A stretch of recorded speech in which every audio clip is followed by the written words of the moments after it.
All right, good morning. This is the regular open meeting of the New Mexico Public Regulation Commission. It's Thursday, June 4 at 10 a.m. We'll get our meeting started with a roll call. Commissioner Nyberg? Present. Commissioner Aguilera? Present. Commissioner O'Connell? Here. All commissioners are here and you have a quorum, Mr. Chair. Thank you. So we'll do the pledge and the state pledge.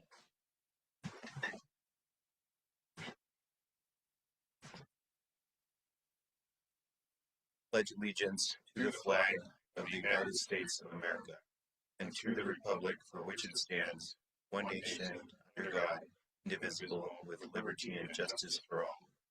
I salute the flag of the state of New Mexico, be a symbol of perfect friendship among united cultures. Okay, so the agenda we have before us has been provided to us, commissioners. Do you have any modifications to the agenda?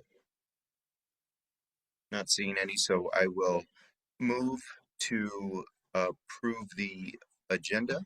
Second. Okay, and we'll just do a voice vote to facilitate. So all in favor say aye. Aye. Okay, none opposed. Next we have a few announcements. I did want to congratulate the agency and Commissioner O'Connell on a very well designed conference that we just hosted in Tamaya. And Commissioner O'Connell, did you want to say anything about that? I thought I'd turn to you first. Well, no, just very happy how it came together, and that was efforts of a lot of people, especially Choya, George Gutierrez, Jennifer Baca, and Miranda Mascarenas. Just as an attendee of the conference, I thought the bookends were interesting. We started with good advice from a Mayor Domo saying, be firm but fair. And then we finished with here the Washington Commission's advice for applicants and interveners, which is don't be a jerk. So I thought between those bookends, a lot of what we do lives. So congratulations, Commissioner O'Connell. It really was well designed, and the theme of the conference was, at least the way I took it was getting back to our regulatory roots, and it's always important to remember why we do the job that we do. It's easy to get lost in how and trying to solve all of these problems, but I think that theme really resonated. We had people from across the industry, especially in the West, and I heard really good things. Thank you for leading that effort, Commissioner O'Connell. On to other announcements. On June 22nd, we will be heading down to Las Cruces for a public comment session on El Paso Electric's rate case. That's docket number 2500082. So we'll have more information about the exact location and time on our website, but you can also contact our public information officer, Patrick Rodriguez, if you want more information on that now. So I have a closed meeting disclosure next. On May 28, 2026, the Commission met in a closed session, which was closed pursuant to NMSA 1015-1H3, deliberations by a public body in connection with an administrative adjudicatory proceeding. I affirm for the record that the matters discussed in the closed session were limited only to those specified in the separate notice and agenda for that closed meeting that was published prior to the meeting, and I further affirm that no final actions were taken in the closed meeting. I have one other announcement before we move to the next agenda item. Sunzia is a wind project that is now fully operational, and it's in New Mexico, and it is the largest wind project in the entire country. And when you consider the high voltage direct current transmission line that interconnects the project with load centers in Arizona and to California. It's one of the largest projects in the Western Hemisphere. So that's taken a really long time to come to fruition. I I first had my interaction with that project in I think 2007 or 2008. So that's that's how long it's taken this project. And so anyway, it's really great to see that the project is has now come to fruition. Um, Commissioners, do you have any announcements to make? Okay.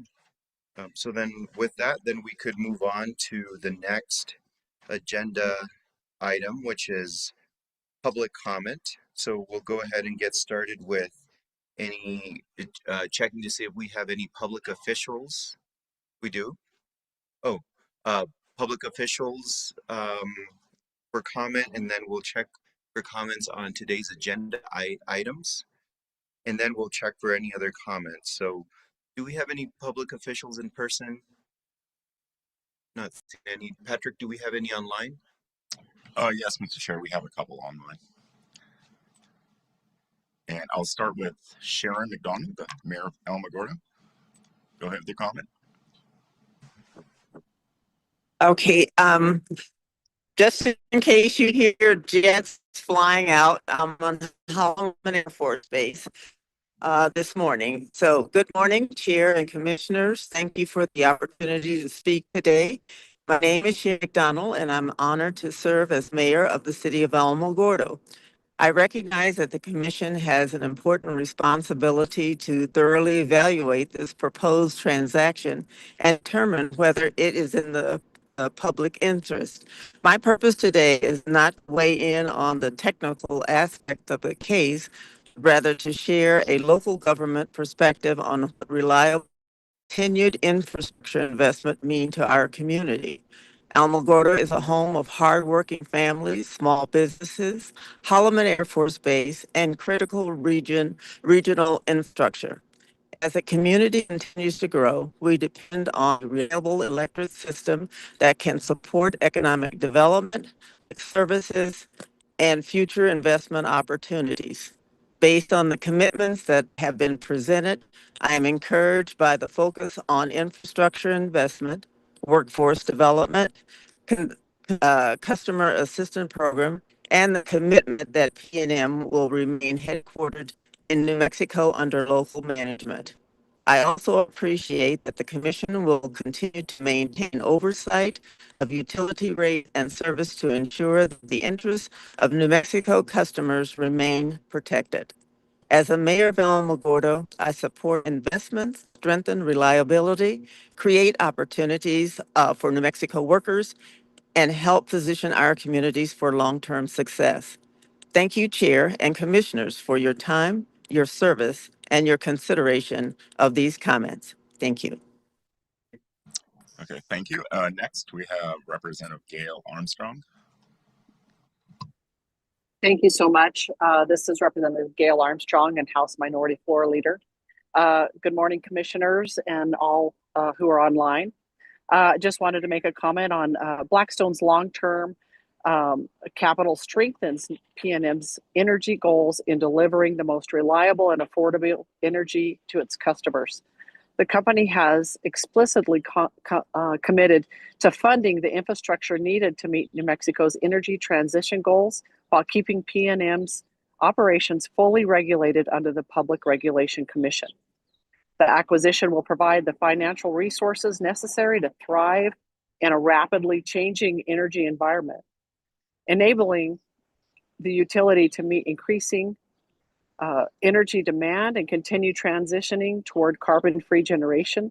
This investment creates a long-term stability needed to grow the company.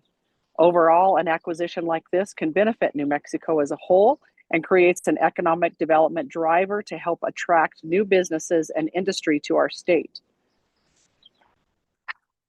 As the representative of a rural district, I understand firsthand the significant infrastructure challenges facing communities across New Mexico. The purpose proposed acquisition of PNM represents an opportunity to bring substantial private investment to modernize our energy infrastructure and prepare our state for future demand, including millions of dollars in rate credits and targeted investment. With that, approval of this merger means that state regulators must exercise rigorous oversight to ensure New Mexicans are not left bearing any unnecessary or unforeseen costs, and that protecting taxpayers will remain top priority for the Commission. New Mexico should welcome responsible investment. My hope is that the Commission gives this process the consideration it is due, based solely on facts and data provided by all stakeholders. Thank you so much. I appreciate your time today. Thank you. And next, Representative Rebecca Dow. Thank you so much, Mr. Chairman and Commission. And I too am on. Representative Rebecca Dow, I represent District 38. I am the Republican Caucus Chair in the House. And I also encourage the approval of this partnership. It brings significant long-term benefits to New Mexico, not just the 230 million in total value for the customer and community, but the agreement includes 105 million rate cap to help reduce residential bills, along with the savings through deferred rate requests. It also provides a 10-year investment commitment to strengthen and modernize our energy infrastructure while supporting economic development. Most importantly for me is that there are no changes for employees, company leadership, or headquarters. PNM remains locally managed and independently operated with commitments to retain their local workforce and honor those labor contracts they have in place. The headquarters remains in New Mexico. They make charitable contributions that are critical to the local impact across New Mexico. And this includes the communities across the state, particularly tribal and Pueblo communities, and they will continue to operate under the jurisdiction and the oversight of the New Mexico Public Regulation Commission with very strong affiliate rules and regulations. Thank you. Thank you. And Mr. Chair, that's it for public officials' comment online. Thank you for those comments. On today's agenda items, do we have any public comments on those items? We have several consent action items, and we also have the community solar rulemaking that we're discussing, and docket related to Socorro Electric Cooperative. On those items, sir? Is there? No, there is not, and there's no discussion, and I'm about to move on to any other item. So I don't think I saw any other public comments. So we'll move on to public comment on. Actually, is there any other public comment? Okay. So we'll move on to any public comments, sir. You can go ahead and step up and press the button on the microphone to turn it green, please, and state your name.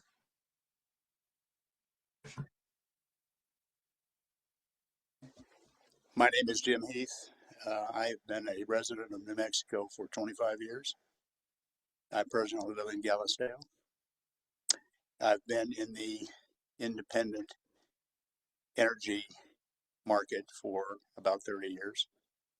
Started in California, came to New Mexico, and have been the founder and manager of 3 separate independent power companies dealing with lots of regulatory matters and lots of utility matters and lots of power producer matters.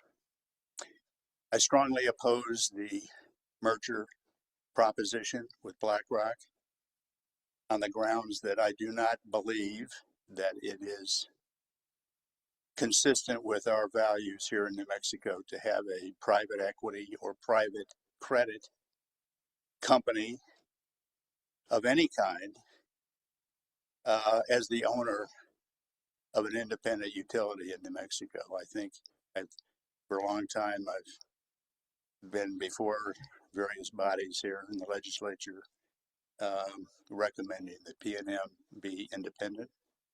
I've had relationships with members of PNM over the years. I believe in the company. I'm a strong supporter, and I think it ought to be independent. I think it can be financed independently. Here in New Mexico, I do not believe in outside ownership Specifically, I question the core values of the company itself, BlackRock, and its leadership. I find them to be dishonorable. I will say no more about that. If anyone would like to question me or discuss it, I'm happy to meet with anybody at any time rather than get into a thing about it today. But I have strong beliefs that the management of BlackRock is unethical and dishonorable.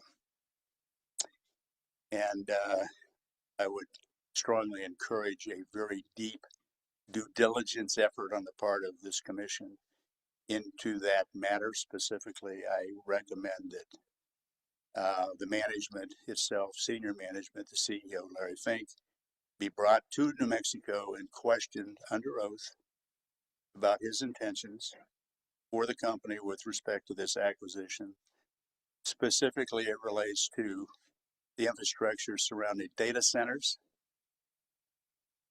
and AI data centers in New Mexico, which I am strongly opposed to. And on that note, I will humbly, respectfully hope that anybody that's listening to this may contact me and question me about it, and I will plan to attend further meetings of this commission as it deliberates on this matter. Thank you. Okay, do we have any other public comment, sir?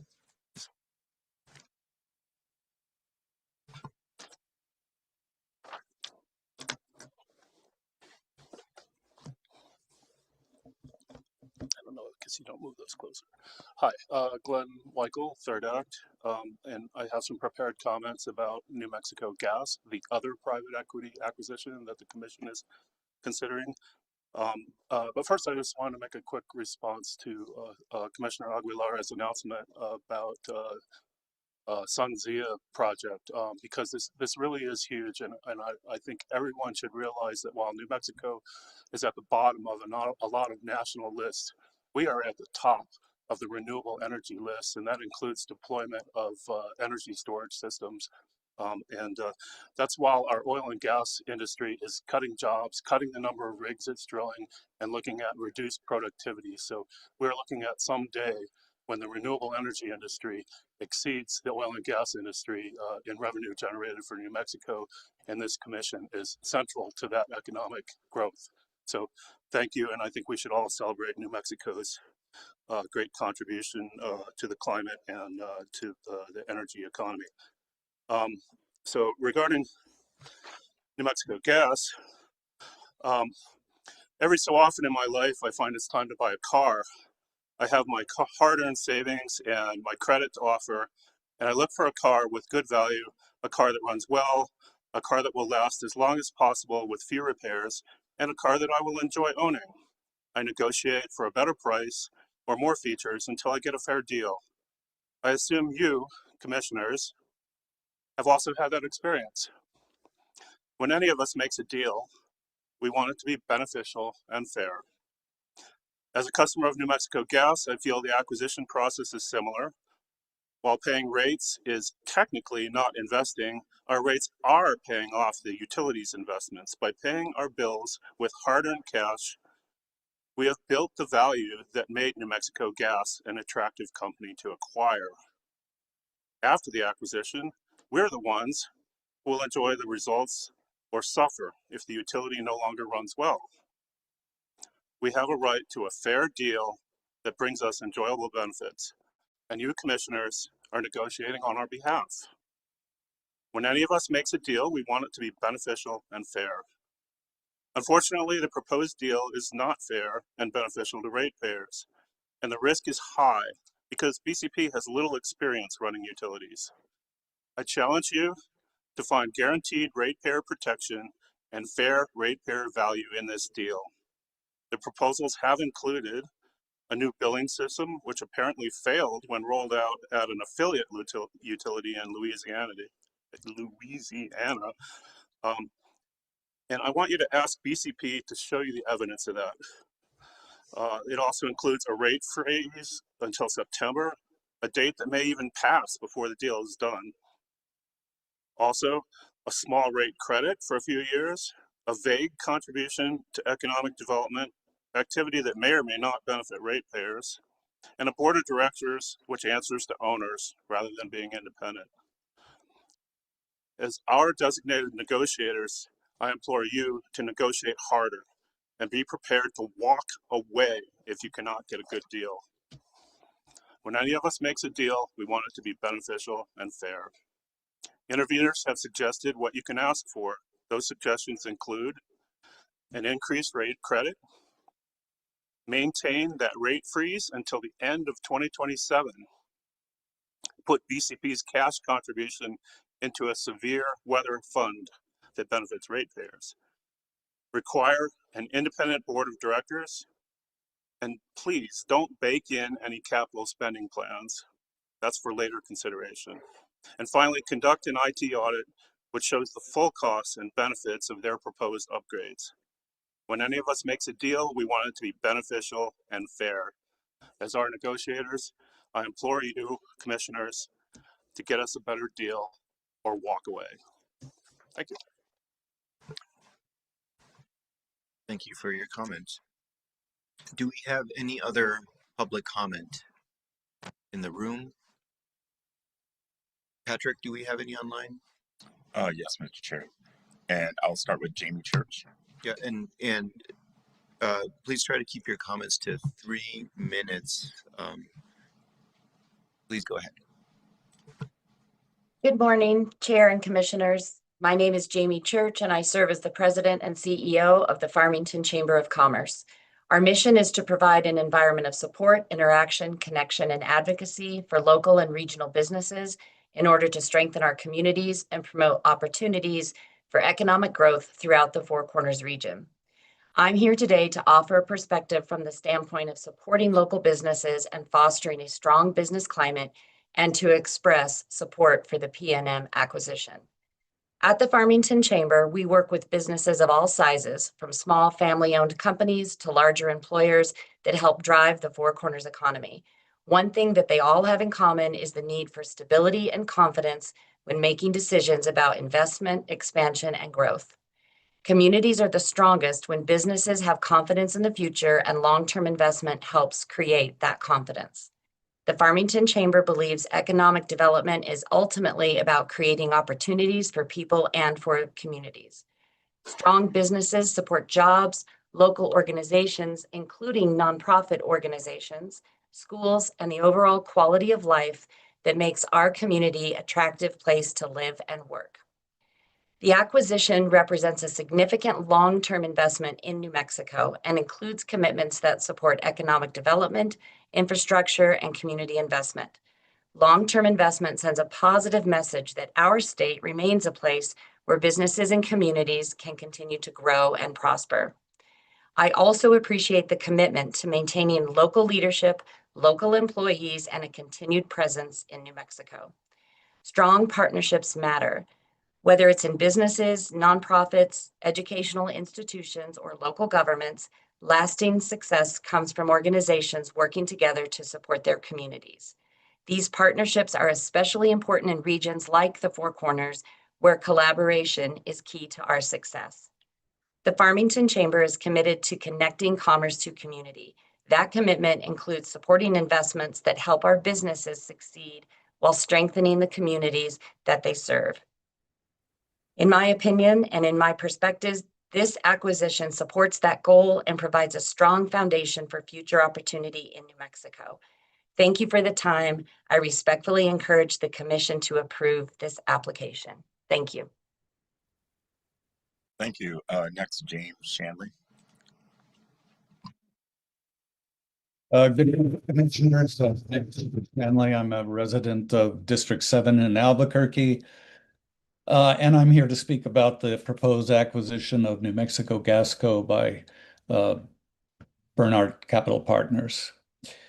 You three carry significant responsibility for making critical final decisions to safeguard the public interest, informed by your professional and experiential expertise in the operation of public utilities. There is an inescapable tension and contradiction between public interest and private equity. No matter the enticements, promises, or token benefits that may be cited to support, encourage, or even tolerate proposed acquisition of a major New Mexico utility by a private equity investment fund.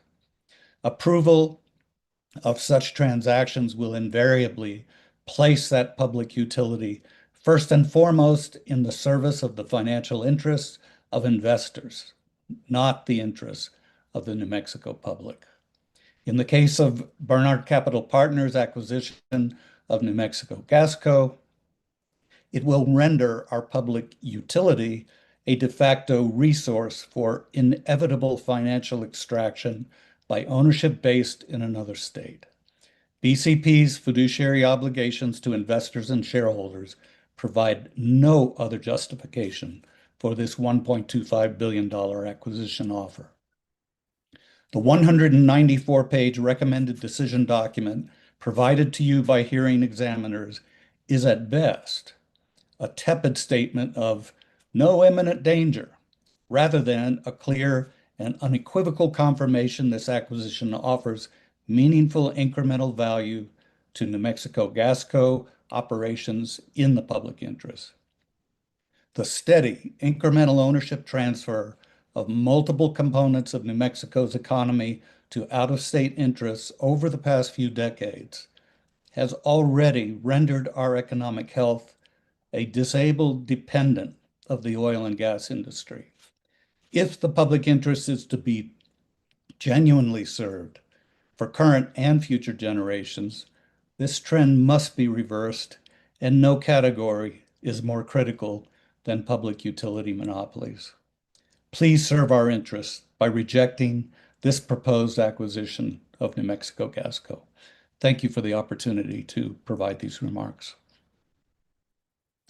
Thank you. Next online, Nisa Tucson.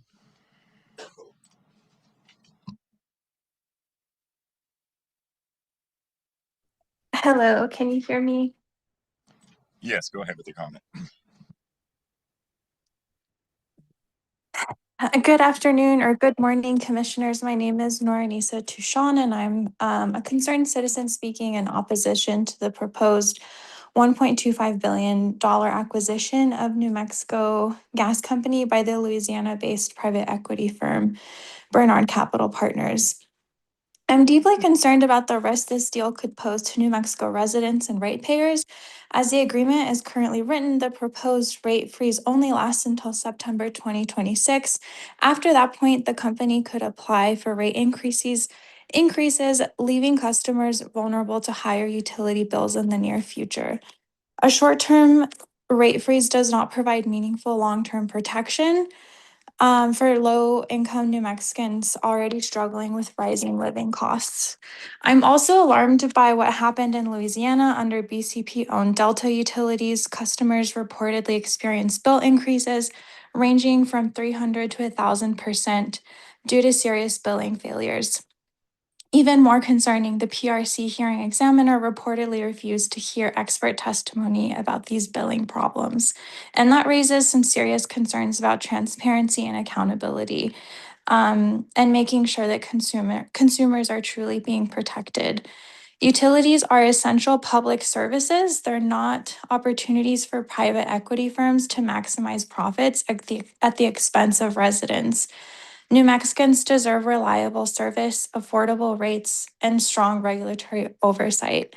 Before approving a deal of this magnitude, the Commission must fully consider the potential consequences for consumers and ensure the public interest comes first. I urge the Commission to reject this acquisition, or at minimum, require far stronger consumer protections and long-term guarantees for New Mexico ratepayers. Thank you for your time. Thank you. And Mr. Chair, that's it for online comment. Thank you. Excuse me. Thank you for those comments. The next item on our agenda is Employee of the Month. Commissioner Nybert has the honor this month. To you. Thank you, Mr. Chair. And indeed, it is an honor. And since my computer is not connected to the internet for some reason, I was rescued by my technical advisor, Angela, who has provided me with the information that I need to share with everyone. This month's New Mexico Public Regulation Commission Employee of the Month is none other than a new member to our team, or a fairly new member to our team, and that is Laura Wade. She's been here about a year and 4 months, which makes it, she's kind of a contemporary of mine since I've only been here a year and a half. But she serves as compliance auditor and accountant in the utilities division of the PRC. And in that time, she has distinguished herself. And the nomination states that Laura has consistently gone above and beyond, most notably during the E360 implementation, where her commitment to data integrity and validity proved essential. She has a remarkable ability to identify and fill critical gaps before they become process failures or knowledge defects, often stepping in before others even recognize the need. She is among the most knowledgeable and collaborative people that I have met and had the pleasure of working with. What sets her apart is not just her expertise, but her dedication to doing things the right way and fully understanding the significance of each component of a project rather than simply completing tasks. That depth of engagement is rare and genuinely admirable. Laura also has a natural instinct for lifting those around her. She doesn't just strive for her own best work. She actively works to ensure everyone has the support they need. Her knowledge and work ethic make her an invaluable member of the team who brings everyone who works with her up. And so she was nominated, and she is now the recipient of our Employee of the Month certificate that will be delivered to her by our Chief of Staff, Joey Corey. So now, therefore, be it resolved that the New Mexico Public Regulation Commission of the State of New Mexico congratulate Laura Wade on her selection as Employee of the Month for June of 2026. Laura's not with us today, and I'm glad because I don't have the belt to give her. But I'm sure we will come up with it and deliver not only the certificate, but her just reward of being able to wear that belt for a month. So, Mr. Chair, let's all congratulate Laura Wade for this contribution and this.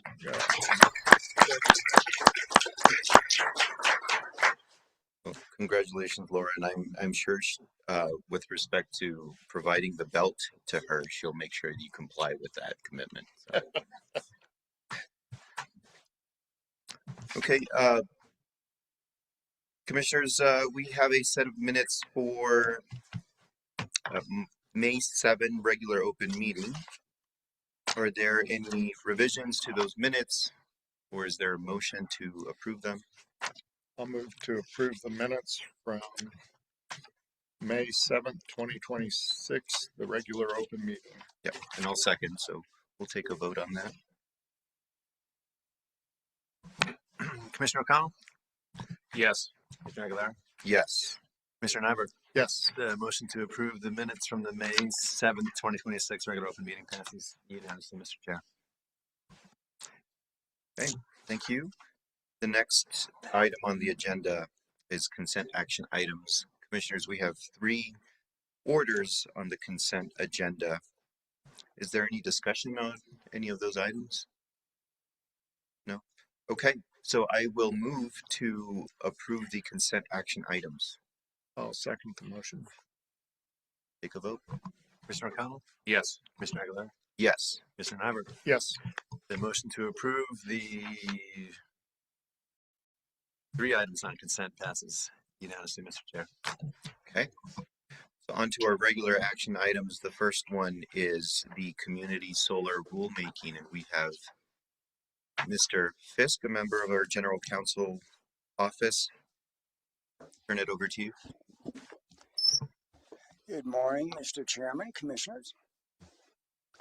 I trust you all received my discussion points for today. I thought the best way to structure the discussion today would be to discuss the major issues conceptually, to see where there's agreement and disagreement, and to see what changes you'd like me to make to the proposed order and proposed rule amendments for the next open meeting.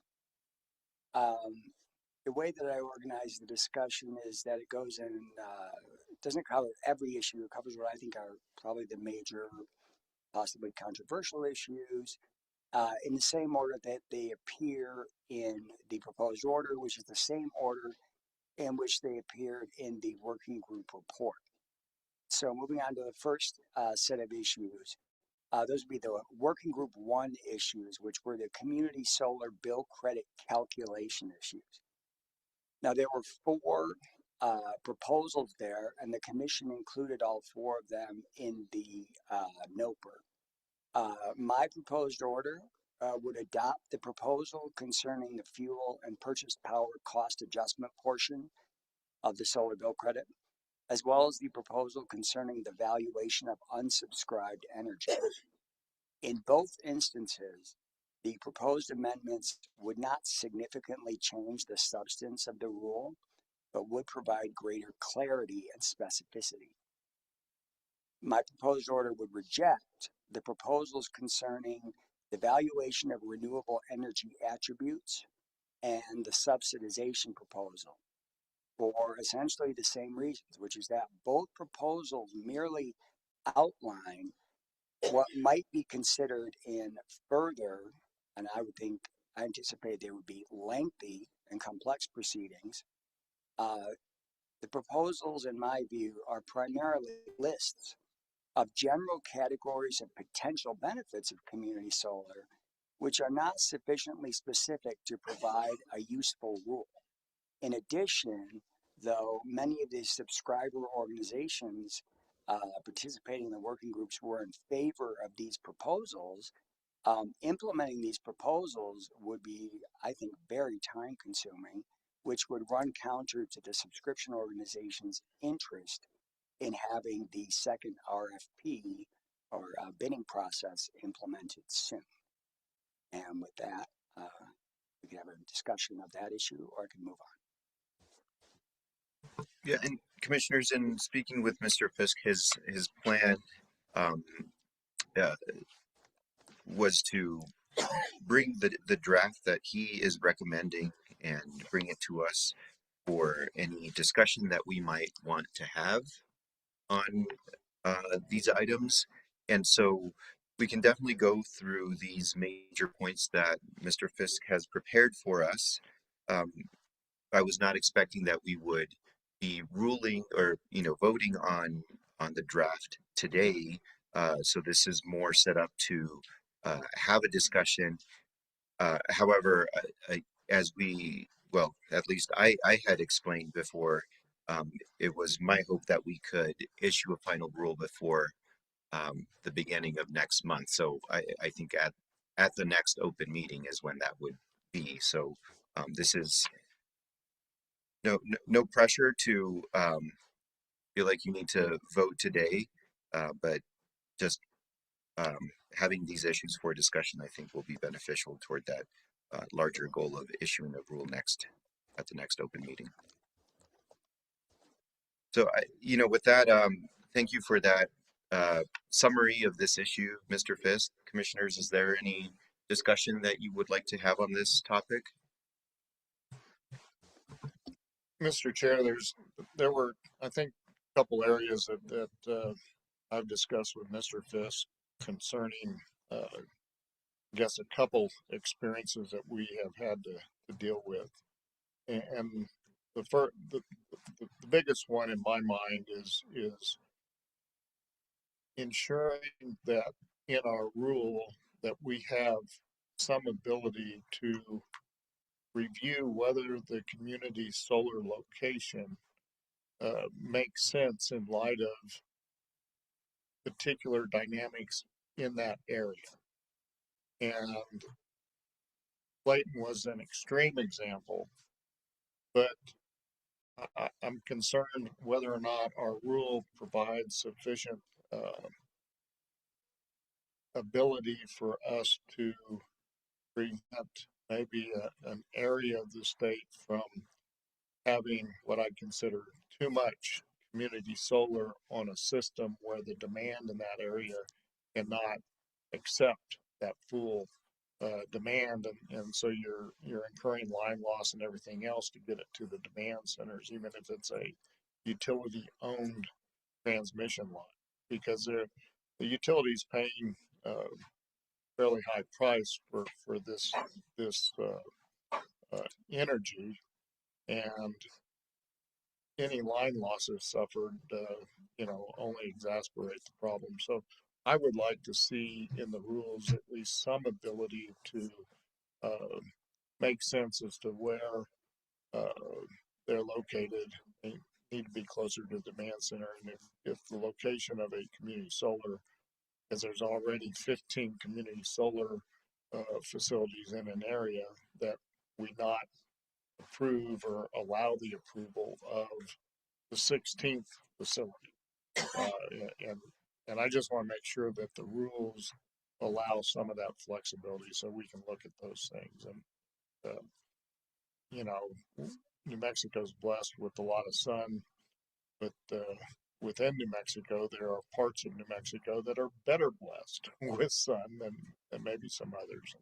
There may be a natural tendency to put some of those in an area where there's a lot of sun and maybe less demand.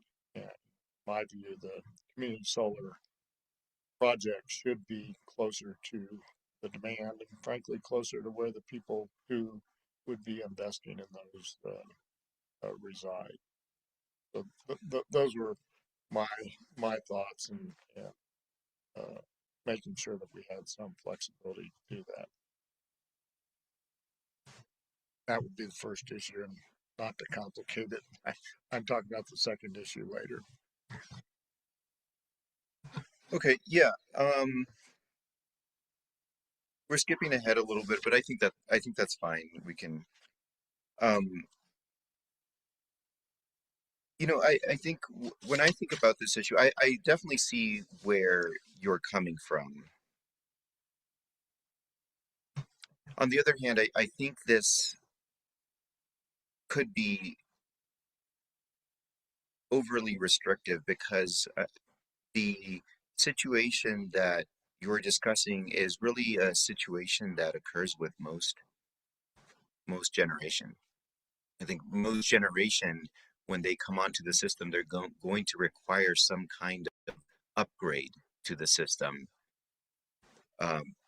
because the load isn't always going to be there. I think the other thing that comes to mind is I certainly would support that situation if community solar developers here had the information about the system that they need to be able to locate in locations such as where you're suggesting. They don't have that information right now, and so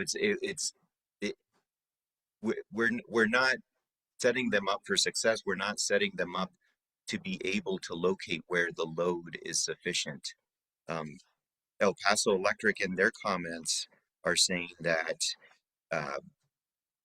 those analyses would be too expensive.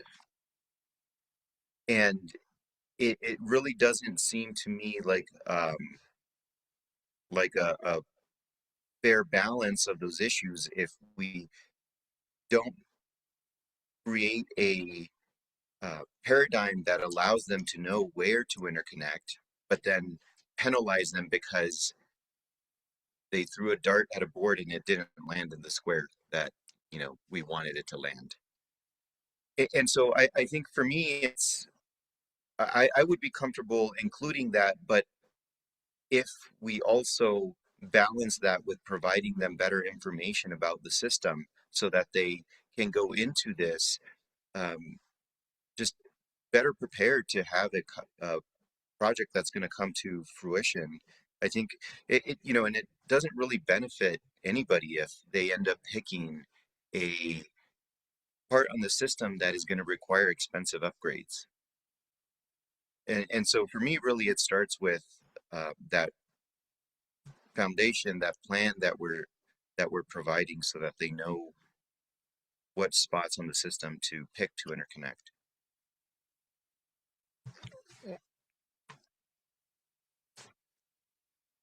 I understand they don't have the specificity that maybe they would like, or maybe that would help do that. But I'm really talking about a bigger picture.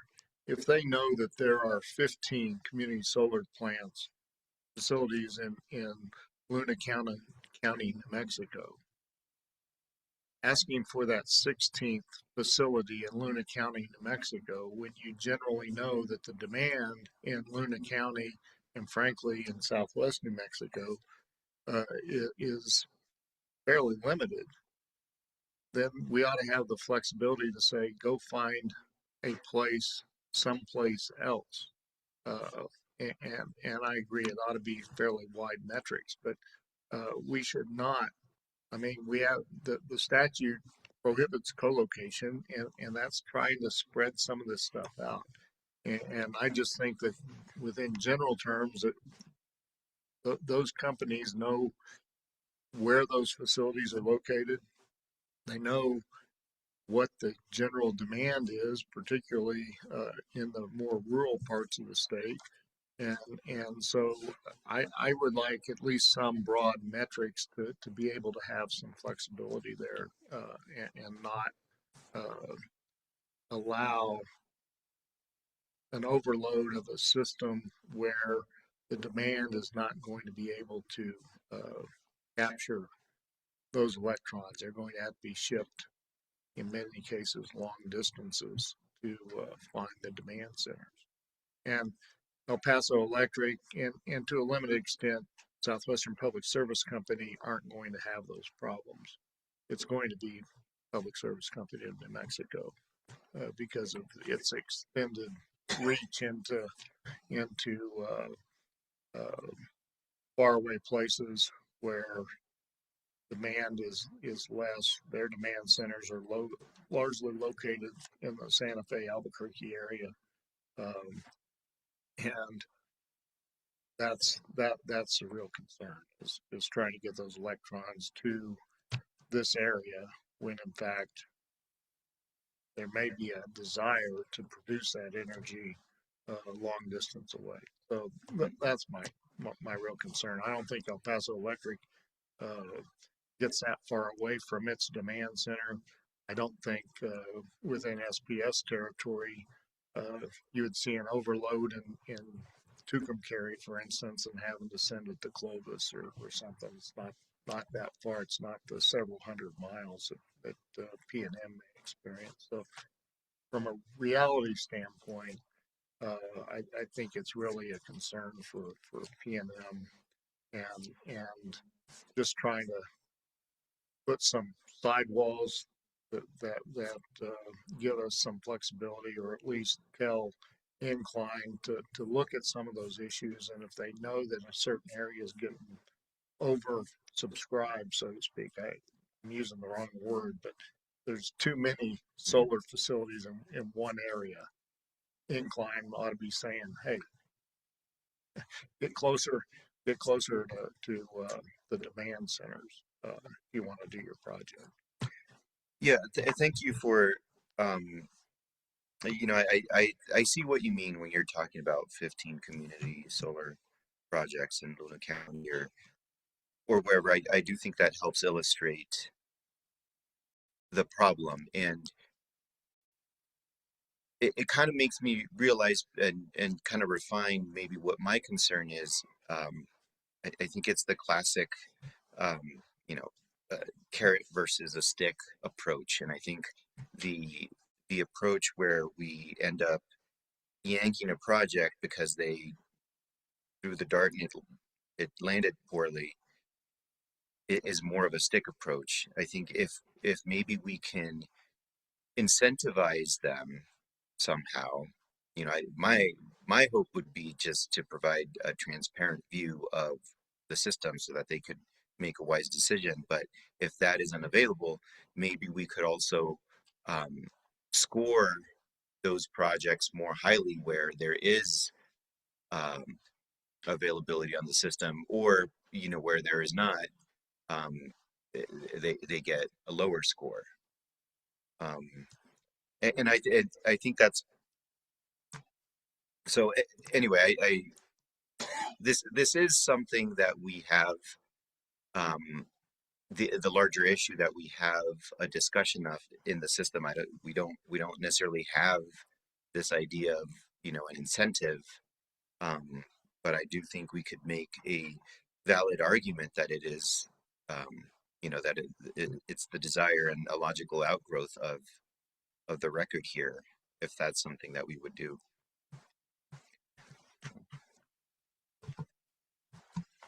I'll just back up and more broadly appreciate the work that Mr. Fisk did. It's been a long process. It's a rulemaking, very deliberative. We tried really hard to get consensus through the working groups, and there were a couple things where people just couldn't get there. So I found when you were going through the record and what you proposed here, it made a lot of sense. And then the other thing is this rulemaking doesn't exist in a vacuum. So what I'm trying to focus on here is what are the things that are unique to community solar. And what we're talking about here isn't unique to community solar. It's any 5 megawatt or less generator that wants to interconnect. And so two things that are out there is the interconnection rule, which all of these facilities have to also use the interconnection rule. And then the order we just passed a couple months ago requiring distribution plans with hosting capacity analysis feeder by feeder. So whatever EPE and SPS and PNM said about, gee, this is hard, gee, this is easy, doesn't matter, because they're going to produce a distribution plan soon with hosting capacity analysis. So didn't try to get too hung up on that in here, because it's, again, solar is solar, whether it's community solar or not. So didn't see that as something unique to the community solar rule. And then, we just spent the week at that regulator conference, and again, the last presentations on yesterday where Commissioner Wright-Barrick's advice to applicants and interveners is don't be a jerk. That's something we shouldn't have to write in the rule also. So a lot of this, we're, community solar developers, utilities working together. They should be able to figure some of this stuff out without us putting it in a rule.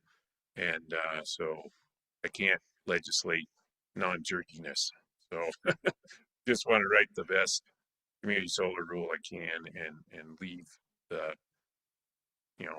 we get another developer who sticks a community solar in the middle of a playa lake, they're being a jerk. Okay, so because we've had the experience of what kind of minimum work community solar developers should do. Incline is smarter. They've been through not just an RFP analysis, but the results of that RFP analysis. So all this stuff is happening, and what we're looking at is a piece of the bigger picture. So again, just finish where I started. Thank you, Mr. Fisk. When I read through this, it's like, well, this is a program that is progressing. We're getting notifications once a month of new facilities coming online. So whether it's working exactly how you want it to or not, at a level it is working. So I didn't really want to upset the apple cart too badly right now unless something came through as this is clearly broken. And so anyway, at least these first two issues, the bill credit and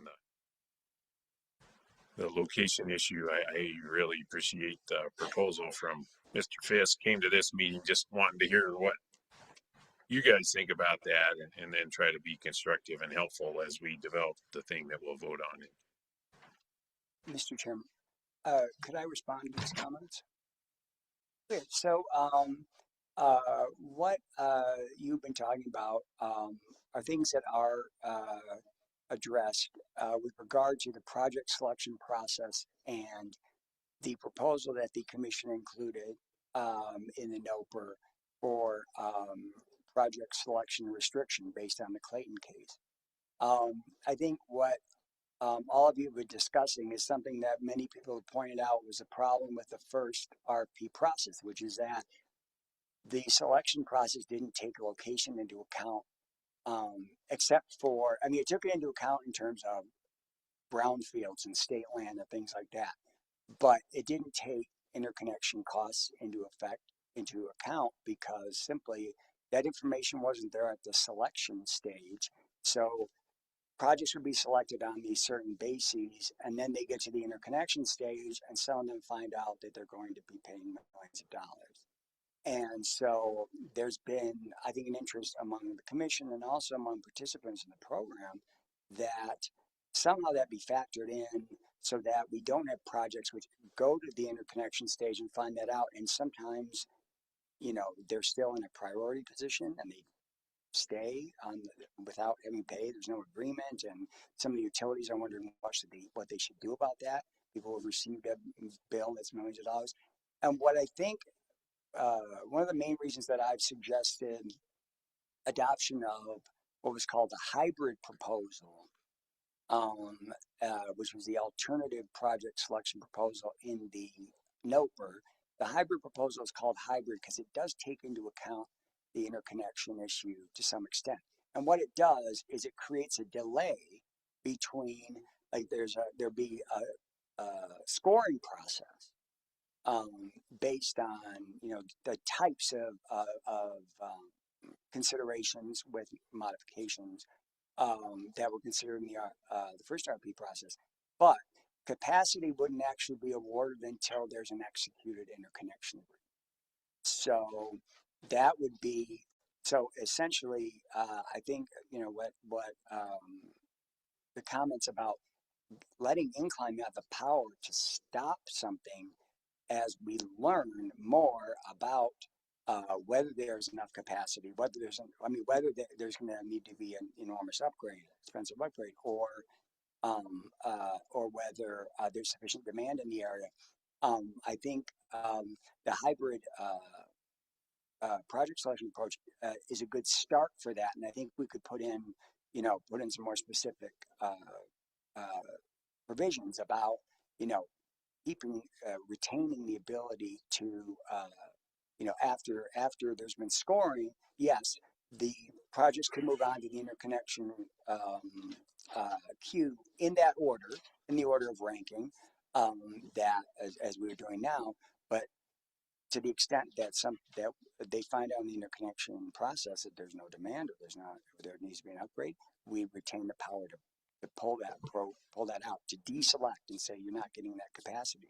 I think that's probably the only way to do it, because as you were also noting, you know, there's an issue that goes beyond this case, which is the fact that the utilities do not yet have hosting capacity maps. And in this rulemaking, P&M commented that they won't have them for 2 or 3 years. Although, Commissioner O'Connell, as you noted, the distribution system plans from docket number 2289 P&M's comes due in October. And I don't know that they have to have a full hosting capacity map to do that, but they do have to have quite a bit of hosting capacity information in that plan. So I don't know how those two things will interact, but certainly they. Yeah, my point on that is it isn't that the utilities know nothing. It isn't that the community solar developers aren't self-interested to work with the utilities. And then if those conversations aren't happening, or the community solar is getting stiff-armed by the utility, that's not in the public interest. So we've got other better things to deal with it when things go wrong. So let's, with this rule, just try to create a platform where we can build on how the program is moving forward by taking advantage of lessons. I think I just summarized what you just said.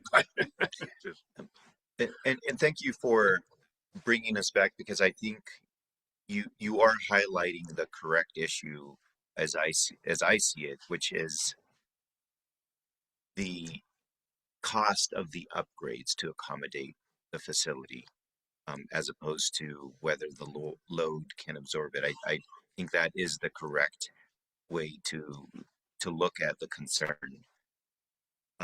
And so yeah, thank you for pointing that out. And maybe as we hear this concern, maybe there's something that we can continue to refine around what you have suggested, Mr. Fisk. I don't know if there's other discussion, but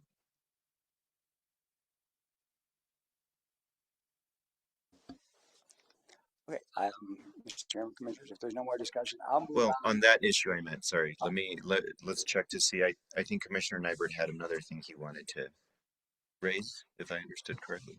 Yeah, just moving down the list. My second issue was to try to figure out a way to ensure that we're meeting the statutory requirements with respect to low income. And I guess the comments were that getting the utility to certify that each year was going to be problematic. But I think one alternative that Mr. Fisk came up with was in discussions with him was basically they communicate with their subscribers each year and just get the subscribers who have qualified as low income to confirm each year that they continue to meet that criteria. The utility doesn't have to go investigate or do anything. It's just that if they see that they're falling below the 30% threshold, then the subscribing organization needs to do something to get back up to that threshold. I think it's all of our hopes that people move from lower economic strata to higher economic strata, and that over the course of years that their economic situation changes. That's what I think we want for everyone. But we have some statutory minimums here, and I think we just need to have the subscribing organizations, when they communicate with their subscribers, particularly the low income subscribers, on an annual basis. I think the checkoff system it meets my concern, and just have them acknowledge that they're still meeting the qualifications of low income. That'd be an easy way, I would think, to handle that. So those are my two concerns, or things that I saw that we needed to probably address in the rule. Okay. Thank you, Commissioners. Are there any other issues that we should discuss today? Okay. I'll just echo the thanks that Commissioner O'Connell gave, and so thank you, Mr. Fisk. Is there anything else that you would like to communicate? Just that I will work with all three of you for the next open meeting, and maybe we can get a set of rule amendments issued at that open meeting. Okay, so we'll move on then to our next agenda item, which is docket number 18383 UT. We have Ms. Erica Avila-Stefans to present this item.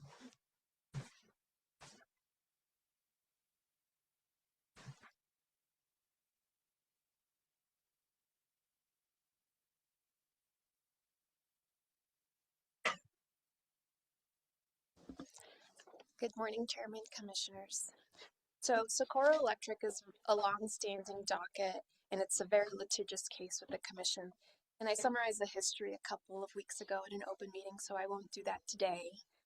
But what listeners need to know to provide context to today's conversation is that the Supreme Court affirmed a Commission final order setting just and reasonable rates. And on remand, the Commission needed to determine what to do about the rate reconciliation for those rates that Socorro Electric had been charging in violation of the Commission's order, and what to do with a $948,000 fine that Socorro Electric had accrued for violating that order. So the commission assigned a hearing examiner to recommend a resolution to those issues. And the parties to the case entered into an uncontested stipulation that resolves those issues, and the hearing examiner certified that stipulation in its entirety. That uncontested stipulation is 25 pages long and it's pretty comprehensive, but some highlights are that regarding the rate reconciliation, Socorro will refund the overbilled accounts and will forego collection of the underbilled accounts. The stipulation holds a penalty in advance for 3 years pending compliance with the terms of the stipulation.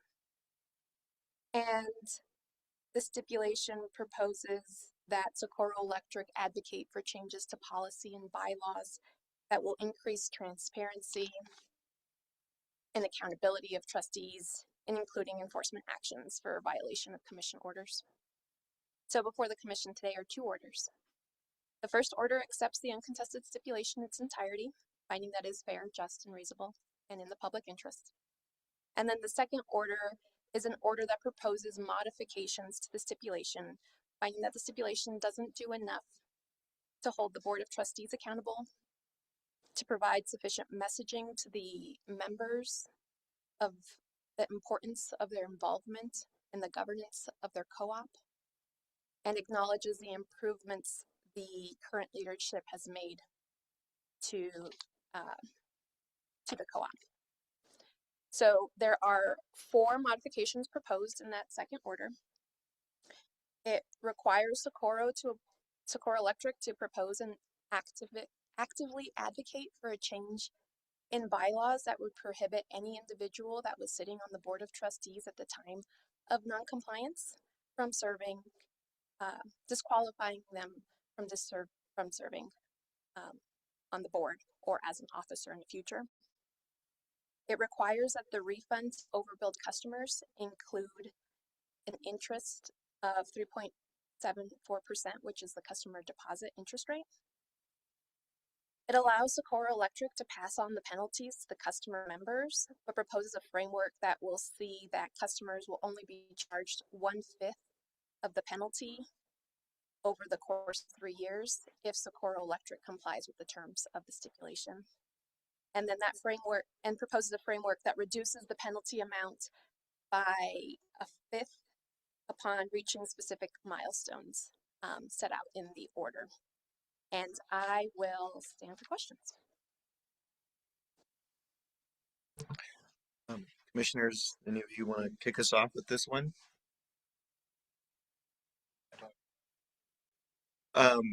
We can talk about, yeah, I mean, I can talk about the first order. I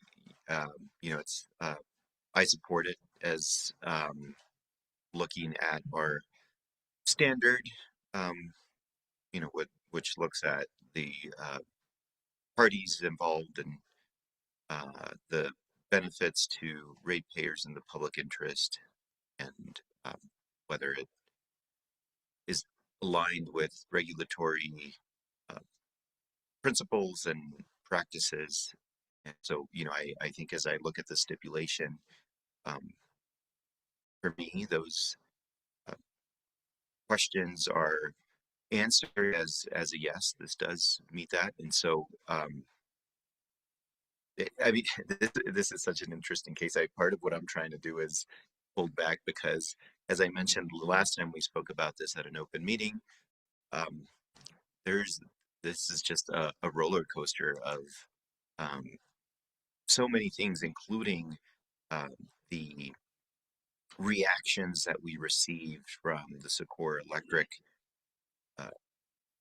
board and company in these proceedings. And what I see right now is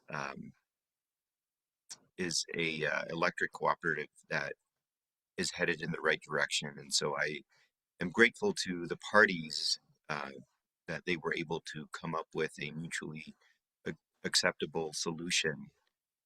And so that's what I've been focusing on, is, looking at this, and, arguably the most important one of these prongs, if you will, that we have in our standard is whether it's in the public interest, and I believe that it is. So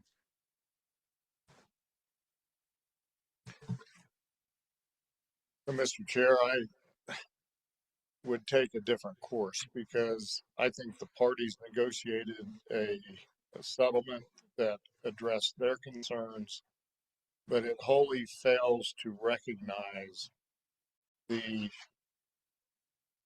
history, not just one occasion, but multiple occasions of what they have done with respect to this commission and frankly even the Supreme Court. And that conduct over a course of years, and that conduct even as late as 2024, evidence that they were not wanting to comply with orders of the commission and refused to do so. And the parties making those decisions, frankly, profited from those decisions. They overcharged some customers to their own benefit. And so for me, I think that this is a matter that requires a penalty. And so I am supportive of the second alternative order that at least imposes some modicum of penalty. It really allows for the reduction in most of that penalty, but it does require a penalty to be imposed and collected, and it drives home a remark that was even made at our conference, and that is co-op members have the enjoy the ability of electing the members who make decisions for the co-op, and if they don't like the way the co-op's running, they can vote out the ones making those decisions and put new people in. That did not happen, and as a matter of fact, one member continues to serve to this day from that prior board. So I proposed a mechanism that tries to, number one, recognize the great work that the new executive director is doing, that the new board is doing, and to really not not penalize them per se, but really send a message to the membership that they play an important role in this, and have those costs to be borne by them. I think it's amortized over a period of 3 years, 36 months. So it shouldn't be a huge financial burden on anyone, but it should get their attention. And it also, regardless of how you look at it, the members ultimately pay it, whether it comes out of the treasury of the electric company or whether it comes out of their pockets directly. And I think the message gets sent better if we have it on a line item on their bill so they see it. That's what's proposed. It also has a provision that we don't hold the penalty in abeyance. The penalty in the 4th or 5th year is completely forgiven if they have met those milestones. And the 5th, we divvied it up in 5ths. 5th gets passed on to the members. The next 5th gets forgiven if they meet this milestone. The next 5th gets forgiven if they meet that milestone, and so on. And we put an end date if they met all the milestones. Then the penalty, 4/5 of the penalty is totally forgiven. It's not in abeyance. It's not lingering out there. So I think that's another important aspect of that order. And again, I think the messaging is important. The egregious conduct needs to be highlighted, and we need to reflect that the orders of this commission need to be followed. and there's mechanisms to appeal our decisions if they don't like it, that they need to follow them.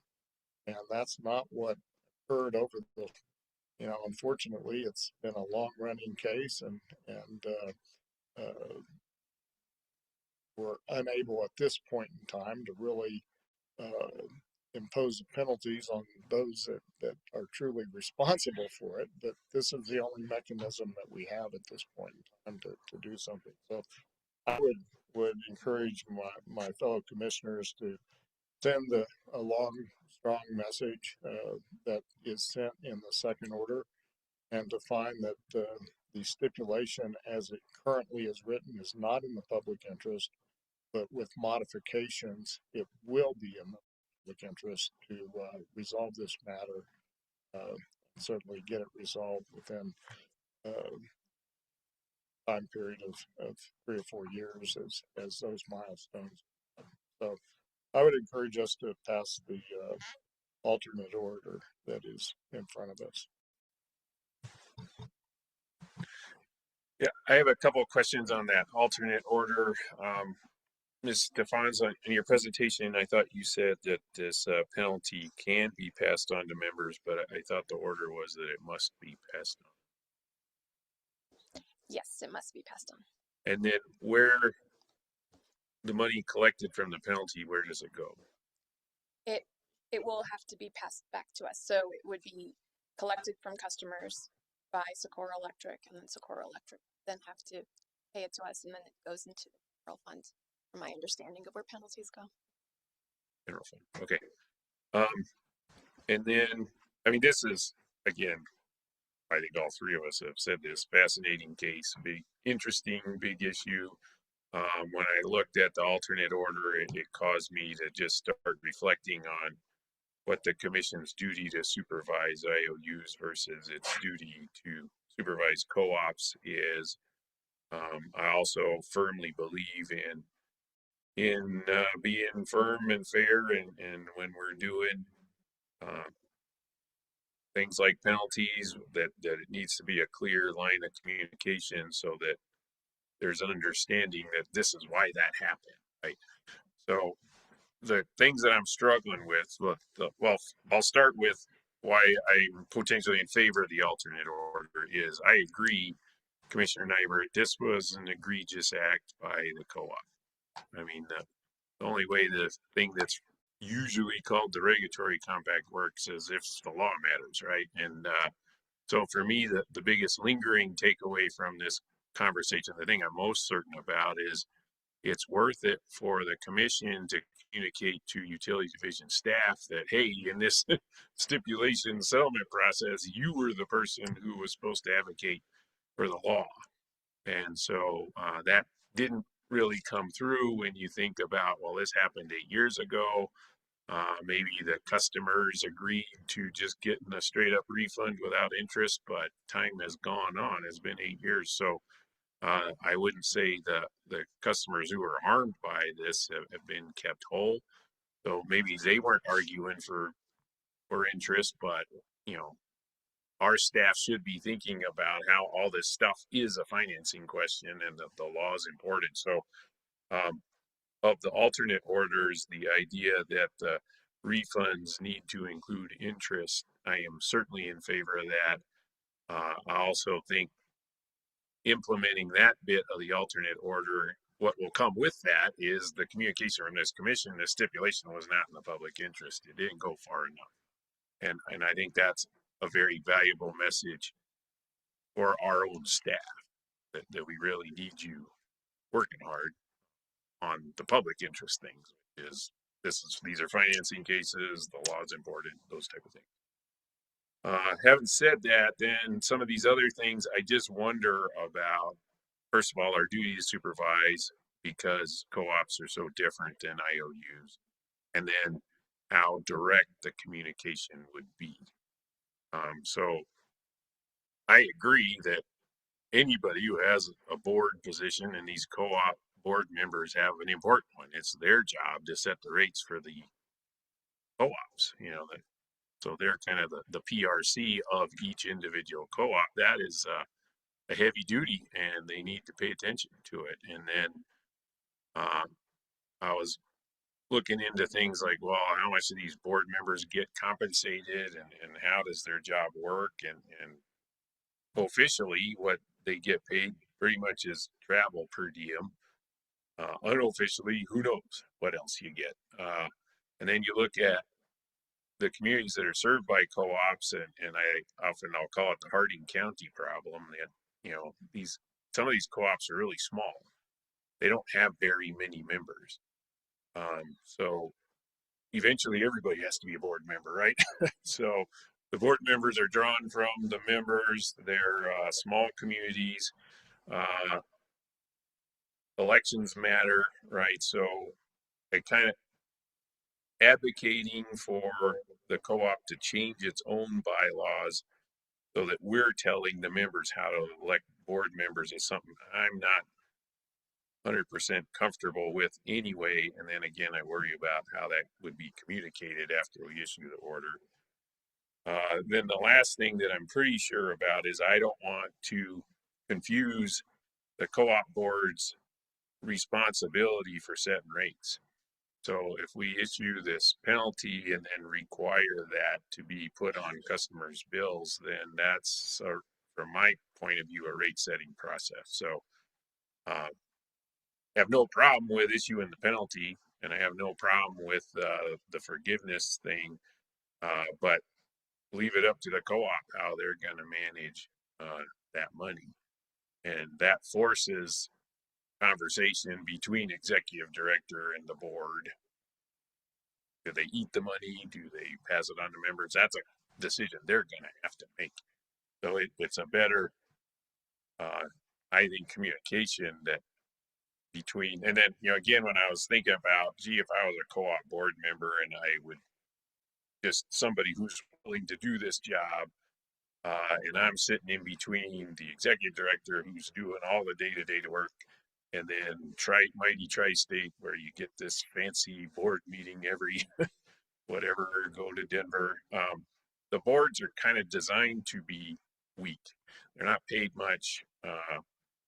Elections aren't very well contested just because small community, not that many members. So as much as I wish the Socorro Co-op board had done a better job, and then I'm amazed at how they kept up their resistance in the face of PRC and Supreme Court. It's like, that's, again, element of jerkiness is present in this. What do I want to do, or what do I think we should do for going forward? And then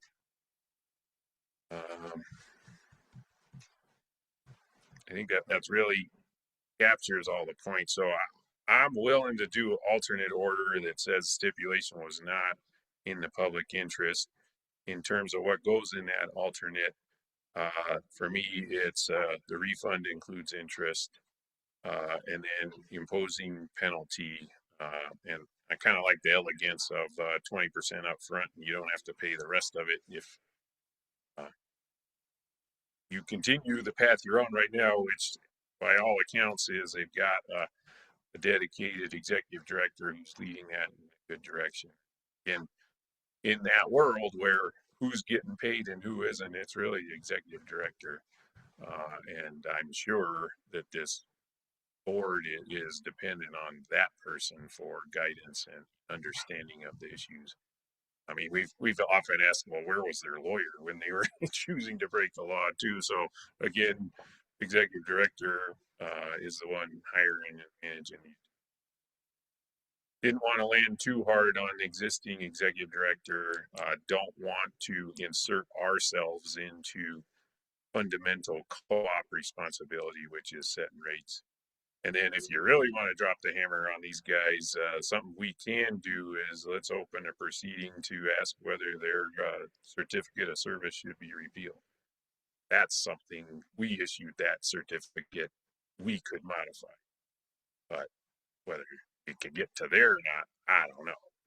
That's a huge public interest question. But when I look at what tools the law gives us versus what a co-op is, I would rather have them come in and explain why they should continue to exist and set rates for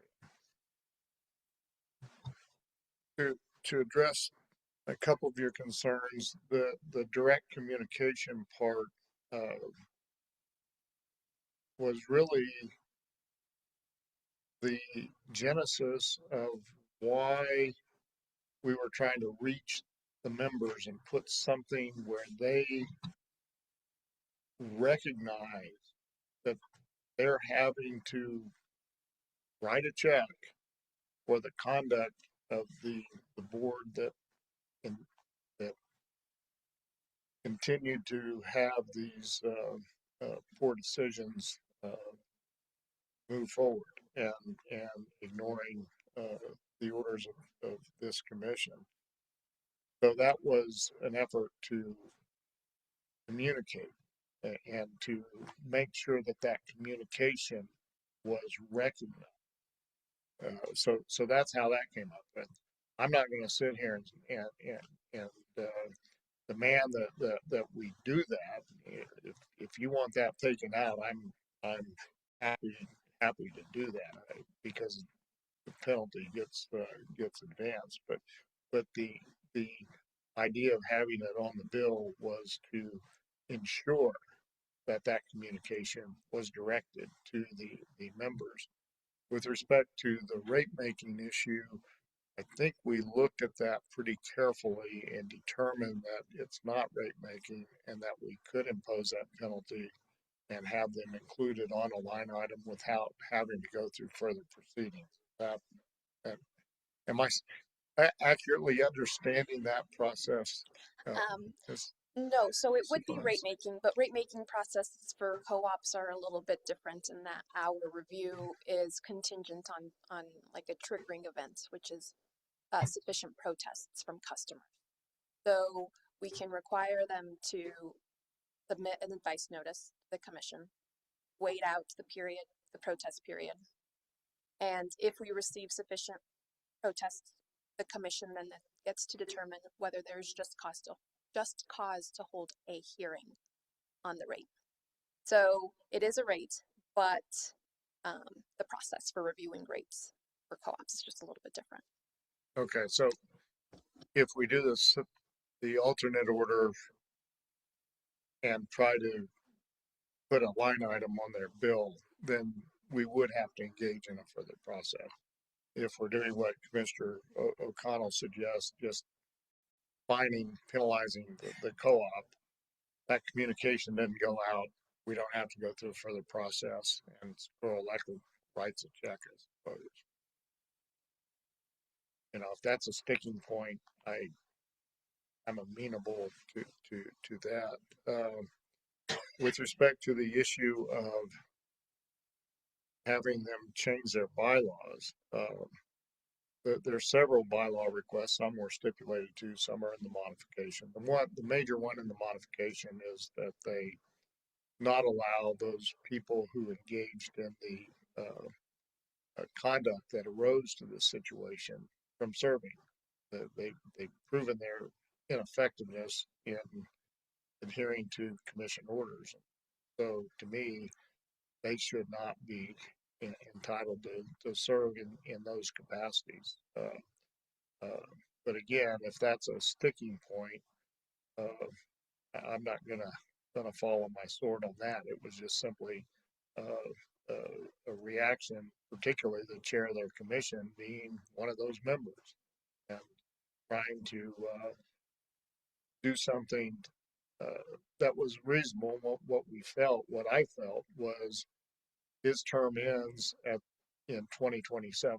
So the bylaw change that we're requesting is that those members who served during that period not serve again. That milestone occurs at the end of 2027. So they can choose to elect him again. They can choose not to do the bylaw change, but it comes with a monetary penalty. They don't meet that milestone. Therefore, that portion of the forgiveness is not forgiven. They write another check. It's up to them to do it, not up to us. It's up to them to do this stuff. So they either meet the milestone or they don't. But again, if that's a sticking point, I'm not going to follow my sword on that. So I guess tell me what you want to see in the order. We can make it happen.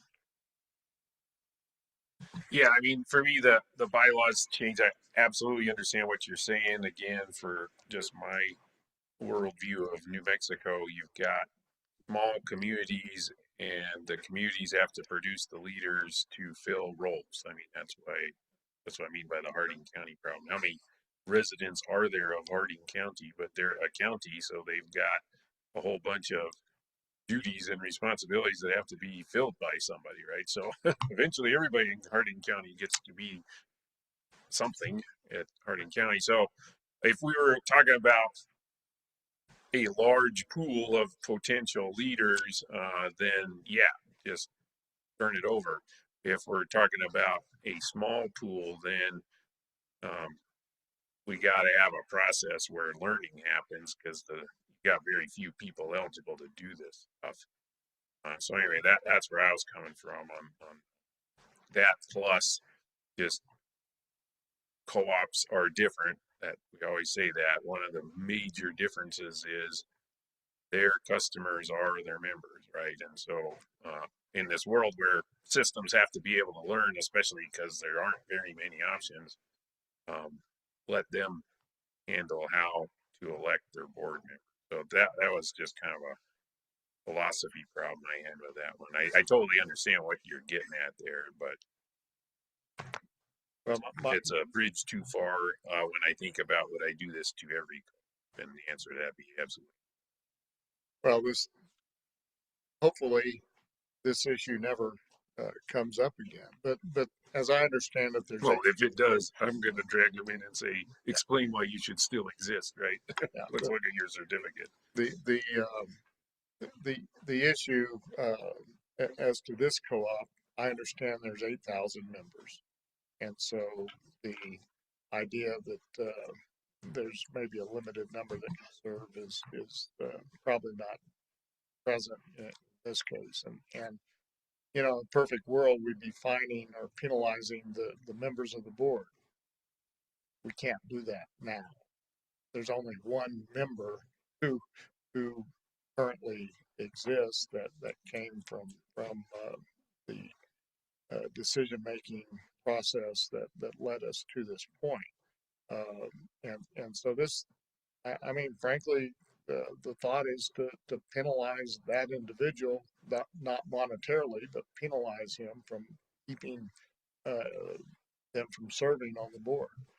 But again, if that's a sticking point, we can certainly delete that, and then we probably need to modify the milestone within the order, because one of the milestones is that you make this change by this date, that milestone. So our fifth maybe become a different number. I guess we need to keep it a fifth since we have the penalty portion, but we may not. Maybe it's just a milestone that they don't have to do anything. But that would be my response. It's directed at the board, at a board member who continues to serve, but not forcing the resignation, allowing that individual to serve his term, but not get reelected. Yeah. So the alternate order that I would favor would be the refund includes interest, and then I'd leave the penalty provision in there with the 1/5 up front and the 80% sort of Damocles hanging over their head. And to me, we're empowering the executive director because he knows he's got this big payment he's got to make if they ever veer into this territory. So that was my thought. Commissioner O'Connell, sorry, can you explain that? I just want to make sure that I understand what happens. So 1/5 penalty up front, and what happens then with that penalty? Well, 1/5 goes to the general fund, and then the other 4/5 hang out over there. And if they can manage to proceed for 4 more years without doing this again, then they end up not having to pay it. And again, I think that's a low bar, but it also, I think empowers executive director to focus on stay in our lane.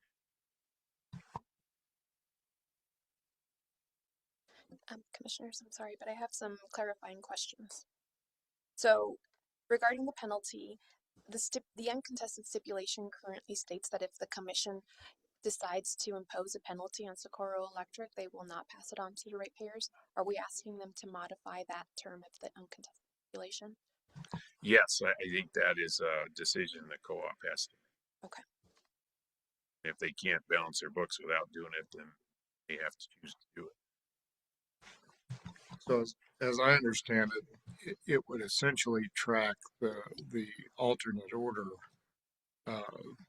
but instead of passing it on to the members, it would just simply be billed to, or Socorro Electric would have to come out of its funds for it, which really is paid by the members. They just don't get the communication part of it. Yeah, again, the value of it is it forces a very important, deep conversation between the board and the executive. Okay. And I have another clarifying question. So the modified stipulation allowed payment of the penalty over 3 years. Do we want to change that? I liked the structure that was in the alternate order. Okay. And then Yeah. And then finally, so we are essentially removing the milestones and just holding the remaining 4/5 in abeyance. My understanding is that you're holding it in abeyance, but it also decays over time. So the milestones, I thought, I think there's still milestones. We've erased one of them, but I think there's other milestones that were in place, and some of them were performance of the stipulated changes to the bylaws. And so the one we're erasing is the board, the requirement, or not the requirement, giving them the option to put a bylaw in effect to not allow those former board members from serving again. So we're erasing that. So that would no longer be a milestone. I guess it'd just be picked up in the subsequent year. Okay. Okay. Great. I think that is all I needed to know. Mr. Chair,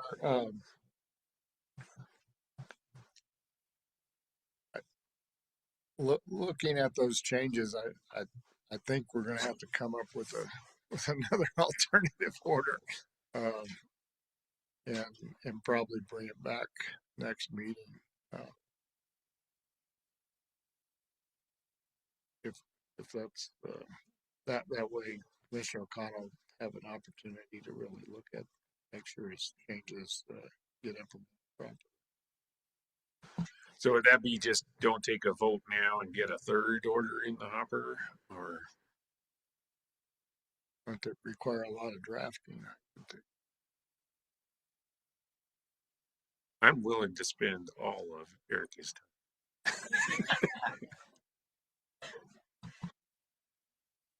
I don't think she can do it in the next 10 minutes. Well, another option would be to take a vote today and then assign one of the commissioners to work with OGC on that order.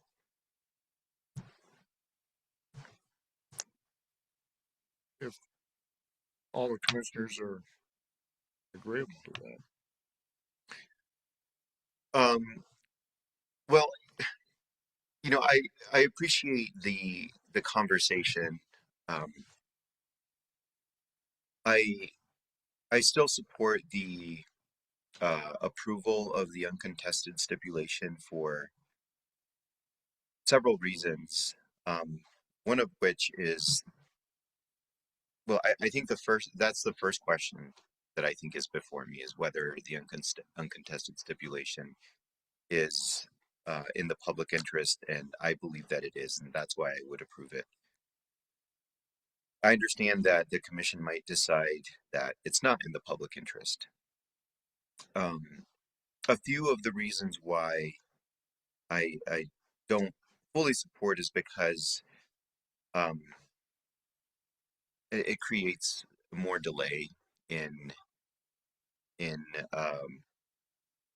this proceeding that has been sitting around and coming back for how long? Since 2018, maybe, something like that. And here we finally have the parties that have come to a resolution and provided something that I believe we can work with. And so I don't want to continue to drag on the litigation in this proceeding, and I'm concerned that this might, the alternate might drag it on. I also like about the uncontested stipulation is that it's not precedential here as a stipulation. I think that the message that the commission is sending is very important.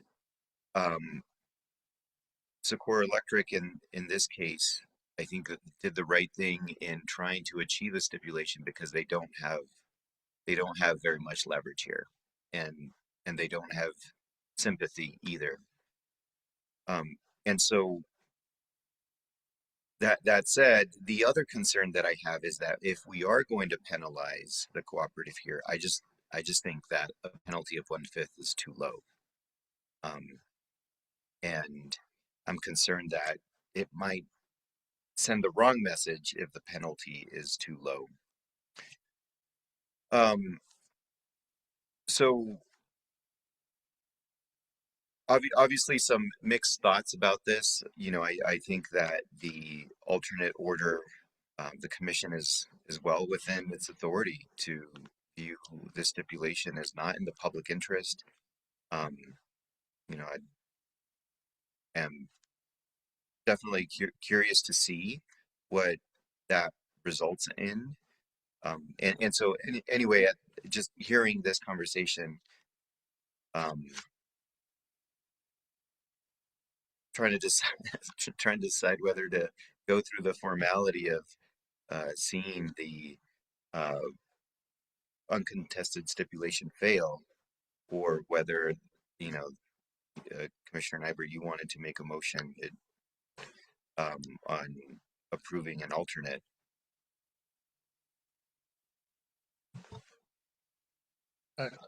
If you're looking to me to make a motion, I think my motion would be to have Ms. Stefan's draft another alternate and bring this back at the next meeting. That way we have addressed all the issues. And if you're suggesting we need to increase the penalty, instead of doing a 5th, we could do a 4th, because we're now taking out one of the stipulations. So that would increase the penalty by probably several 10,000. Probably take it up over $200,000 if you want. I would not object to that. Okay, so I think that that motion is essentially to bring it back, and I'm hearing that's that sort of the preference here, and you know, I think that's fine. I hate to leave this meeting not voting on an order, but see, yeah. My concern is that we do what we did 2 weeks ago, and you know, send somebody off. I objected to not being able to see the content of what was proposed. I didn't understand how you could do what was going to do in that order, and so I mean, if all three of us agree to have a commissioner work with Ms. Stefans to come up with that, that's fine. But 2 weeks ago, I objected to that type of proceeding to take place, and yet it still happened. And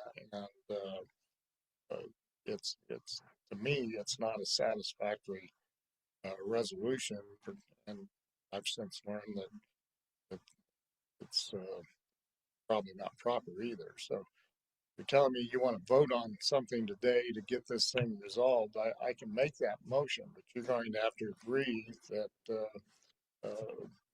you know what the commissioner and Mr. Pons comes up with is going to be the order, and you're not going to know what the terms of that are until you see it published. And at this moment in time, I have a particular reaction to that because it happened 2 weeks ago to me. Wasn't really appreciated by me, so um, that's why I was hesitant to make the motion to approve it. But tell me what motion you would like me to make, and I will be happy to make it. Either have me or Commissioner O'Connell work with Mr. Pons, or to allow her to draft the order and come back in 2 weeks. Makes me no difference. Yeah, and you know, I was gonna vote no on the alternate, and so that's you know also part of the reason is I understand the decision the commission as a whole could be making here, and you know I'll live with that. Okay, so I think in that case, you know, I'll we can then go through the formality. I mean, I'll move to approve the original order that approves the uncontested stipulation. Wait to see if there's a motion. Mr. Chair, I'll move to table that motion. Okay. Procedurally, what just happened? It means you need to take a vote on the tabling motion. Okay. All right. We'll take a vote on the tabling motion. Okay. We'll take a vote on that motion. Oh, I'll second the motion to table. Commissioner Nyberg? I moved to, or I yes to table. Commissioner Aguilera? No. Commissioner O'Connell? Yes to table. So the motion to table, Commissioner Aguilera's motion on the original order passes 2-1. Okay.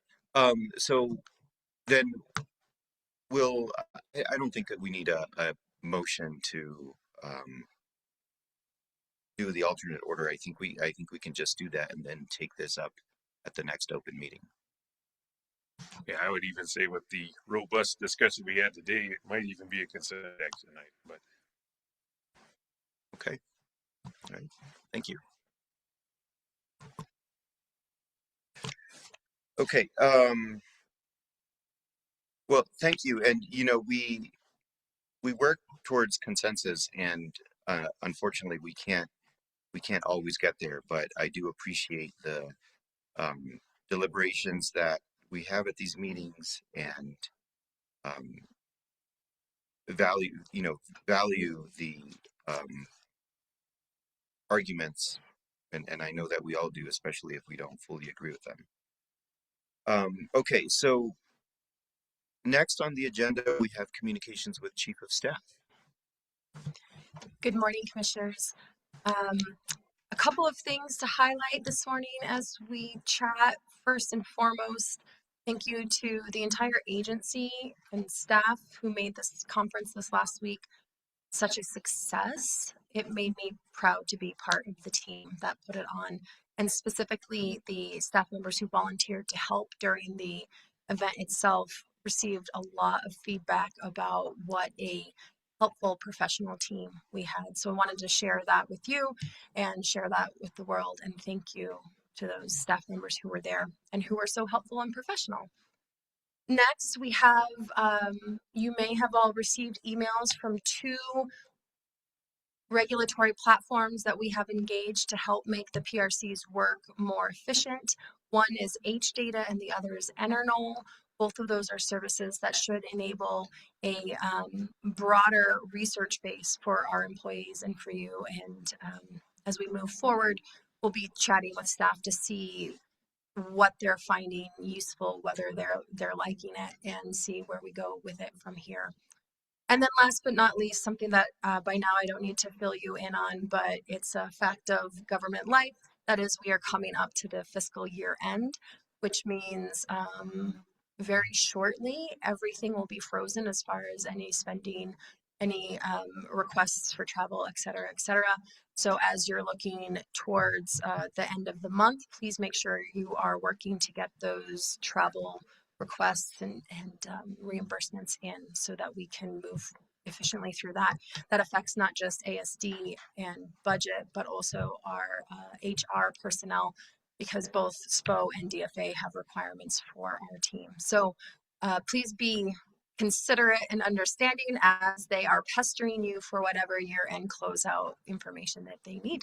And with that, I'm happy to stand for any questions you may have. I do have one question. There's a SPP meeting in Denver in early July. So based on your statement, do we need to get those things bought and paid for this fiscal year? If the travel is coming up at the very beginning of July, I would encourage you to work with Jennifer to make sure all the bookings are in place, because there is a moratorium on anything going in or out around the end of June. My guess is Jennifer is already on that for you. Okay. Well, since Agatha will not be able to go, we need to find some other people to go. So I'll get on that right away. Agatha has let me know, and we are working on stuff to help cover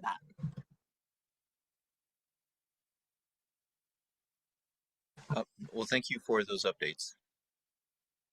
Not seeing any other question. Okay, communications with commissioners.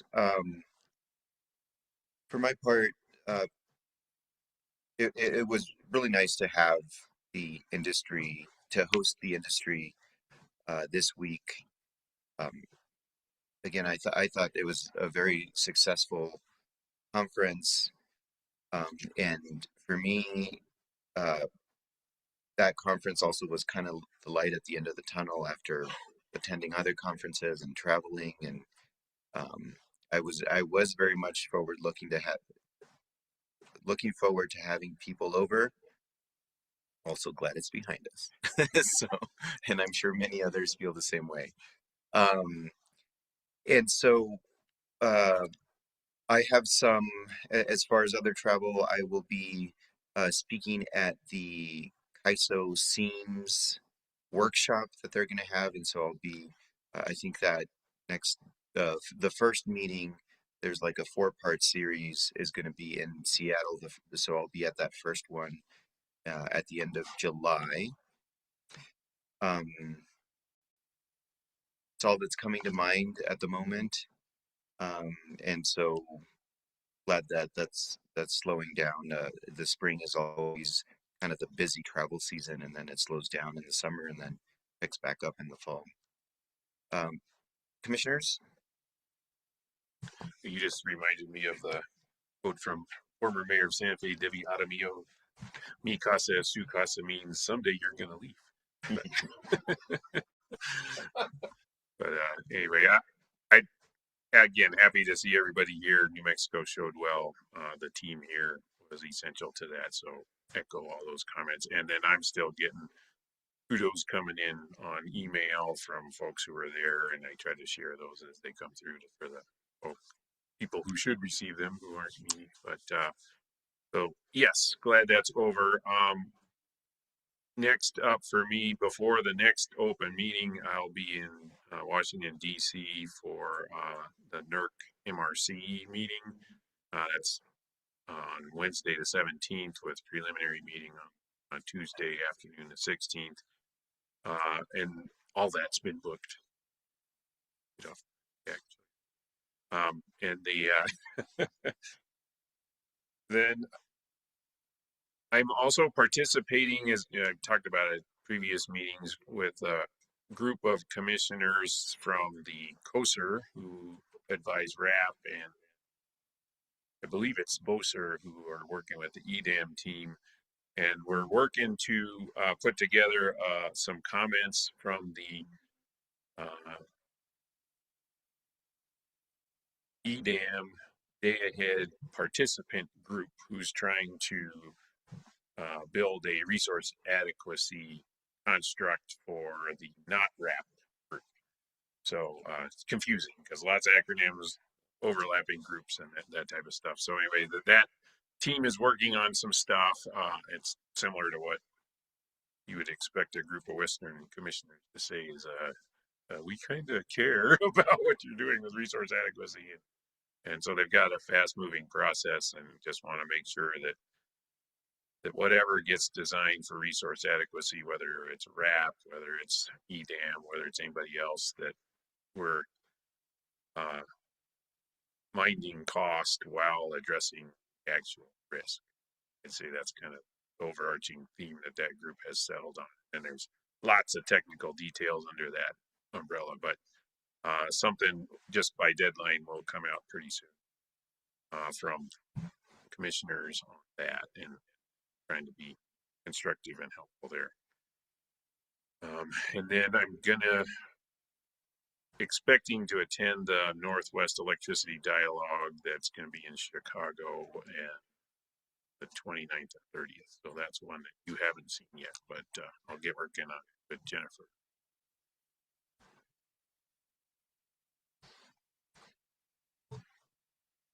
Well, I too will be gone next week, going to the Energy Council in Regina, Saskatchewan.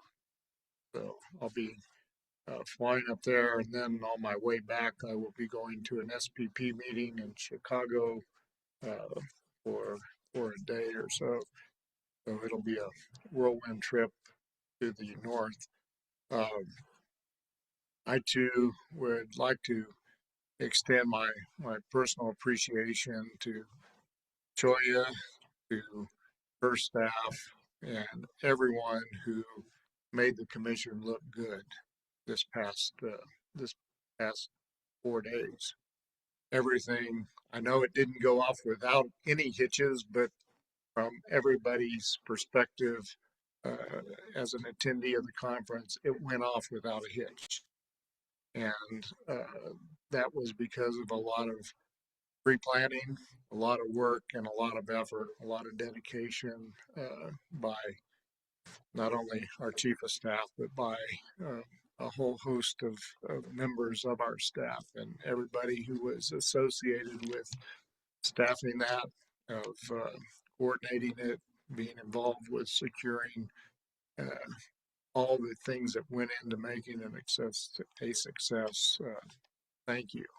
It was greatly appreciated, and it made this commission truly look good. And our fellow commissioners from other states are truly envious of the great staff that we have, and we told them that they're not to be poaching. So anyway, I think a good time was had by all. My hat's off to Commissioner O'Connell in his leadership in putting that conference together and taking the lion's share of the burden. The program was informative, successful, and I think really will assist this commission and every commission in the western states to help us do our job better. So thank you for your leadership. Thank you for your past year as president of the Western Conference. Again, it made this agency, this commission, look good and proud. So thank you very much. And then Commissioner Aguilera had double duty, particularly on the last day. He not only had to get up by himself and talk for a couple hours, on a subject. He also, last day, he was on 2 different panels. So thank you for that engagement. One matter that's been kind of heavy on my heart, and I already alluded to it. The last meeting, there was a procedural issue that came up, and I unfortunately don't know the rules to act in the moment, and I'll try to be better on that. But when somebody objects to and not knowing exactly what's in an order, it always seemed to me that we ought to be able to vote on matters that we know exactly what's going on, and if we deviate from that, it's because all 3 of us concur with the deviation. In that instance, I raised an objection, and we went forward with a motion to approve a matter, ironically over an objection where really the conclusion was the genesis of what I have been working on for some time. So I should have voted yes on the motion, but couldn't, because I couldn't understand how we could take this other analysis and put it to that conclusion.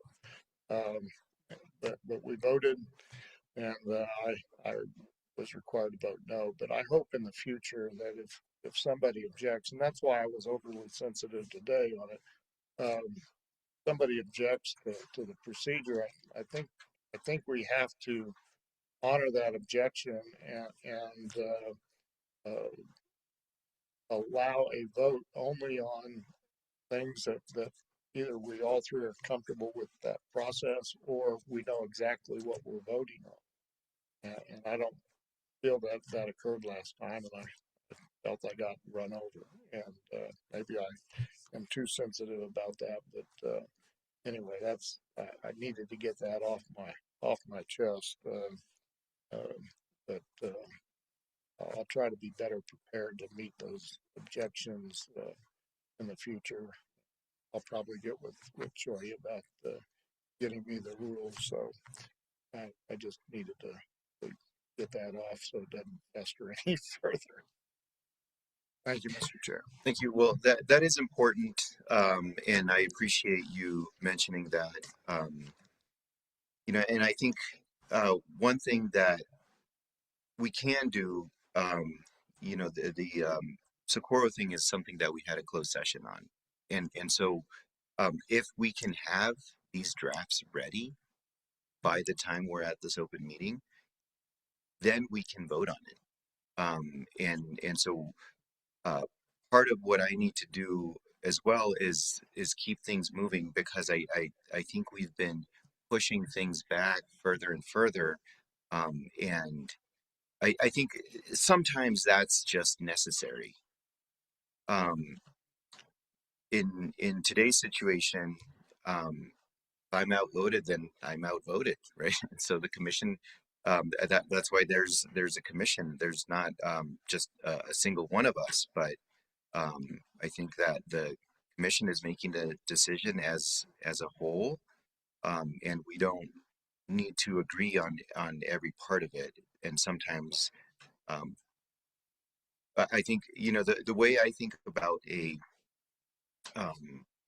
regulatory commission is a good commission is fairly predictable. I think 90 to 95% of the time, people should be able to predict with pretty good accuracy how the commission is going to rule, because they also see the facts and they see the precedent and they see the law. And if we're applying it correctly, most of the time people will know how we're going to rule. And then there are 10 to 5% of the cases that there's a policy issue. Today is one of those cases. And the Cecil case was as well as a novel issue. And then, but I appreciate it. I think I do take that to heart. The one thing that I would request is to have these drafts ready so that we can vote on them today, especially if we're going to be having a closed session on them. That's when we talk about these issues. Yeah. So thank you. I do appreciate that, and I'll definitely consider that going forward. Okay. Well, I was going to make one joke about another thing. I think I already mentioned it, so I'll just make it. But on you started off talking about the conference and how, you know, not everything went according to plan. It was still great.